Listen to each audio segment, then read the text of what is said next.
Hello everyone, welcome in my class. स्वागत है आप सभी का। आज की चर्चा का विषय है प्रोजेक्ट टाइगर प्रोग्राम बाघ बचाओ परियोजना। समय पर सरकार द्वारा मानवीय बस्तियों में जंगली जानवरों के प्रवेश की रोकथाम के लिए कुछ उपाय किए गए हैं। उन्हीं में से एक है प्रोजेक्ट टाइगर प्रोग्राम बाघ बचाओ परियोजना। तो चलिए फिर देर न करते हुए शुरू करते हैं। जो भी जानवर लुप्त हो रहे हैं, जो भी प्रजातियां खतरे में हैं, उनके संरक्षण की आवश्यकता होती है। इसका सबसे अच्छा उदाहरण भारतीय बाघ है। भारत में बाघों की घटती बढ़ती संख्या इस बात की सूचक है कि बाघों के संरक्षण के लिए बेहतर प्रयास की आवश्यकता है। उसी को ध्यान में रखकर प्रोजेक्ट टाइगर प्रोग्राम का शुभारंभ किया गया था। अब चलिए देखते हैं कि इस योजना की क्या विशेषताएं हैं। तो प्रोजेक्ट टाइगर केंद्र प्रायोजित योजना है। इस बात को आप ध्यान दीजिएगा और इसे समझने का प्रयास भी कीजिएगा। केंद्र प्रायोजित योजना, ऐसी कौन सी योजनाएं होती हैं जिन्हें केंद्र प्रायोजित योजना के अंतर्गत रखा जाता है?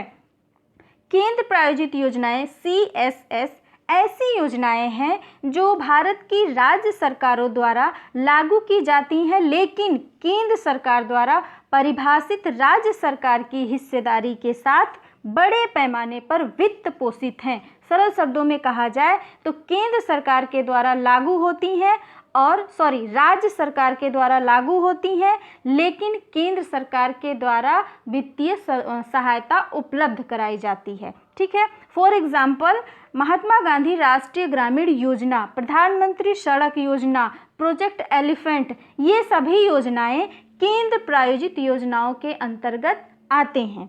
ठीक है। इसकी शुरुआत अप्रैल 1973 में किया गया। ठीक है।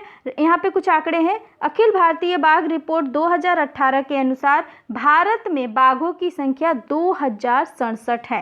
ठीक है। अब देखते हैं कि प्रोजेक्ट टाइगर के उद्देश्य क्या है। तो फर्स्ट है हमारा वैज्ञानिक, आर्थिक, सांस्कृतिक तथा पर्यावरणीय कारणों को ध्यान में रखते हुए भारत में बाघों की संख्या को स्थिर रखना, ये इसका उद्देश्य है। सेकेंड है हमारा ऐसे जीव स्थलों का संरक्षण तथा सुरक्षा करना जिनका महत्व राष्ट्रीय विरासत के रूप में हो। तो ये इसके सबसे बड़े उद्देश्य हैं 2। अब देखते हैं कि इसका लक्ष्य क्या है। संकटग्रस्त जीवों का संरक्षण करना, ये इसका लक्ष्य है। दूसरा, ऐसे आदिवासियों के अधिकारों को मान्यता देना जो टाइगर रिजर्व के आसपास रहते हैं। ठीक है। तो ये 2 मुख्य इसके लक्ष्य हैं। अब देखते हैं टाइगर रिजर्व क्या है। तो प्रोजेक्ट टाइगर के अंतर्गत प्रकाशित किया जाने वाला प्रोग्राम टाइगर रिजर्व है। ठीक है। प्रोजेक्ट टाइगर के अंतर्गत आता है टाइगर रिजर्व। इसे प्रोजेक्ट टाइगर के अंतर्गत प्रकाशित किया जाता है। ये बहुत इंपॉर्टेंट चीज़ है यहाँ पे जानने के लिए, तो इसे आप ध्यान दीजिएगा। सेकेंड है, प्रारंभ में 9 टाइगर रिजर्व को इस प्रोजेक्ट के अंतर्गत रखा गया था, परंतु अब इसकी संख्या बढ़कर 42 हो गई है। ठीक है। शुरुआत में 9 टाइगर रिजर्व को इस प्रोजेक्ट में रखा गया था, लेकिन इस समय 42 है इसकी संख्या, जो 17 राज्यों में स्थित है। इन राज्यों को टाइगर रिजर्व राज्य कहा जाता है। ठीक है। अब देखते हैं किसी टाइगर रिजर्व में शामिल होते हैं तो यहाँ पे 2 चीज़ें हैं, 4 जोन और बफर जोन। अब 4 जोन किसे कहते हैं? तो यह बाघों की क्रांतिक आबादी वाला क्षेत्र है जिसे वैज्ञानिक उद्देश्य के लिए स्थापित किया गया है। ठीक है। तो इसे 4 जोन कहा जाता है। बफर जोन क्या है? यह बाघों के आवास का कोर क्षेत्र का बाहरी हिस्सा है जहाँ पे आवासीय संरक्षण की आवश्यकता कम होती है। इस क्षेत्र में बाघों के आवास की अखंडता को निश्चित करने के लिए बाघों के पर्याप्त प्रसार की आवश्यकता होती है। ठीक है। तो ये जो 2 चीज़ें हैं, 4 जोन और बफर जोन। ठीक है।